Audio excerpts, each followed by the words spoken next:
তারাও খেলা দেখতে পারে। এখন একটা মহিলা যদি কিছু খেলা দেখতে যায়, এই কে বলছে তোকে খেলা দেখতে? হারাম তোর জন্য, তাই নাকি? আর আপনার জন্য জায়েজ। হ্যাঁ, আচ্ছা, এখান থেকে বোঝা গেল যে মহিলা বেগানা পুরুষের দিকে তাকাতে পারে। খেলা দেখছেন তো লোকগুলোকে দেখছেন না, যাদের খেলা দেখছেন তাদের দিকে তাকাচ্ছেন না? না, মানুষের দিকে না তাকিয়ে খেলা দেখা সম্ভব? বলেন না আপনারা?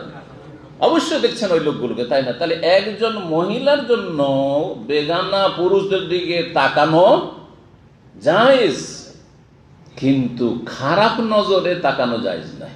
এটা লাগাইতে হবে, দাদা বোঝা গেছে? স্বাভাবিক তাকানো জায়েজ, এটা একটা গুরুত্বপূর্ণ মাসলা। যদি জায়েজ না হতো, না যেমন পুরুষদের জন্য, এখন আমার আপনার জন্য কোন মহিলাদের তাকানো জায়েজ? হ্যাঁ, মহিলারা খেলছে, আজকাল তো মহিলাও খেলছে, মহিলা সেনাবাহিনী, মহিলা স্পোর্টস চলছে, আর আপনি সোশ্যাল মিডিয়াতে দেখছেন। জায়েজ আপনার জন্য? জায়েজ? হারাম, হারাম, জায়েজ নয় মহিলার দেখানো।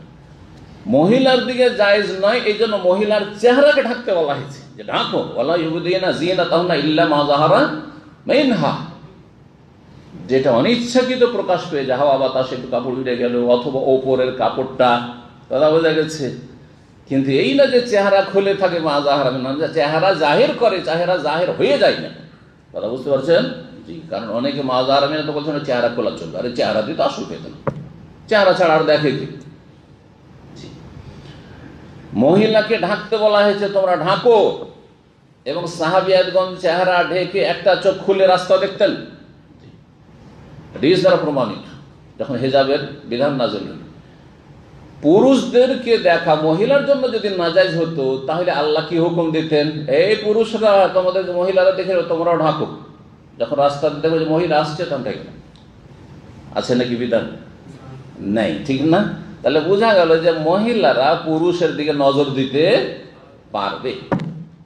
যখন খেলাধুলা দেখতে পারে, খেলাধুলা যারা করছে যেসব পুরুষ, তাদের দিকে নজর দিতে পারে, তো কোনো বক্তা যদি বক্তব্য করে সরাসরি, আর সেখানে সরাসরি মহিলারা বসে দেখতে পাচ্ছে, আমি মহিলাদের চেহারা দেখি, না হয় বোরকা পরে বসে আছে, না হলে পর্দার আড়ালে বসে আছে, কিন্তু তারা আমাকে দেখছে, এমনভাবে গ্লাস লাগানো আছে যে ওরা দেখতে পায়। আজকাল এমন গ্লাস আছে না? নেই? মসজিদে আছে, জামামিন মসজিদে মহিলারা, হ্যাঁ, মহিলা সেকশন থেকে পুরুষ বক্তাকে বা শিক্ষককে দেখছে, প্রফেসরকে দেখছে, কিন্তু প্রফেসর মহিলাদেরকে, মেয়েদেরকে দেখতে পাই না।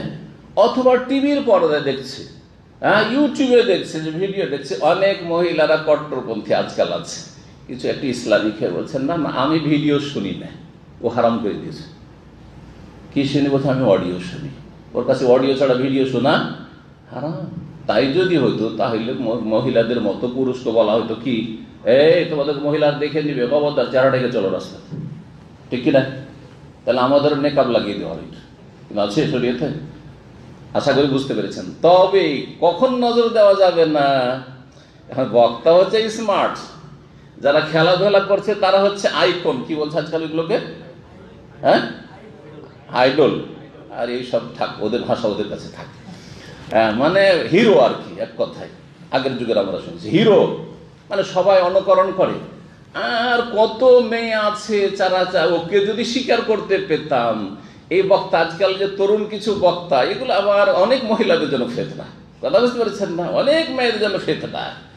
কারণ মনে করেছে যে একটা শাইখের যদি বউ হইতে পারি তাহলে তো সুখী হয়ে গেলাম, তখন ওর পিছিয়ে লেগে গেল। ও দেখতে ও কি ভালো লাগে, ওর এলেম থাকা না থাকা, ওর চেহারা দেখে পাগল শুধু ওরই ওয়াজ শুনে, আর ওরই ওয়াজ শেয়ার করে না, করে না, অনেক আছে ওইরকম। এটা ফেতনা, তাহলে জায়েজ নাই। যখন কোনো মহিলা দেখছে যে আমি অমুকের ভিডিও দেখতে গিয়ে, মানে ওকে না দেখে ছাড়া ভালো লাগে না, হ্যাঁ, অটোমেটিকলি শুরু হয়ে যাচ্ছে, হয়তো ও না দেখলে আর ভালো লাগে না, তাহলে তখন বলবো যে না জায়েজ, তাহলে তোমার জন্য ভিডিও শোনা না জায়েজ। কিন্তু যদি দেখেন যে আমি এলেম শিখার জন্য ভিডিও থেকে আলোচনা শুনছি, তাহলে মহিলাদের জন্য পুরুষ বক্তাদের ভিডিও শোনা জায়েজ, হ্যাঁ, যেটাকে বলা হচ্ছে বাদারজা আওলা জায়েজ। যদি খেলাধুলা যারা করছে তাদের দিকে দেখা যদি জায়েজ হয়, তাহলে দ্বীন শিখার জন্য কেন জায়েজ হবে না? কথা বুঝতে পারছেন না? জি হ্যাঁ, নবী সাল্লাল্লাহু আলাইহি সাল্লাম যখন দ্বীন শিখাতেন সাহাবায়ে কেরামদেরকে, এবং সাহাবিয়াতরাও থাকতেন মসজিদ নববীতে, তারা নবী সাল্লাল্লাহু আলাইহি ওয়াসাল্লামকে দেখতেন না? দেখতেন।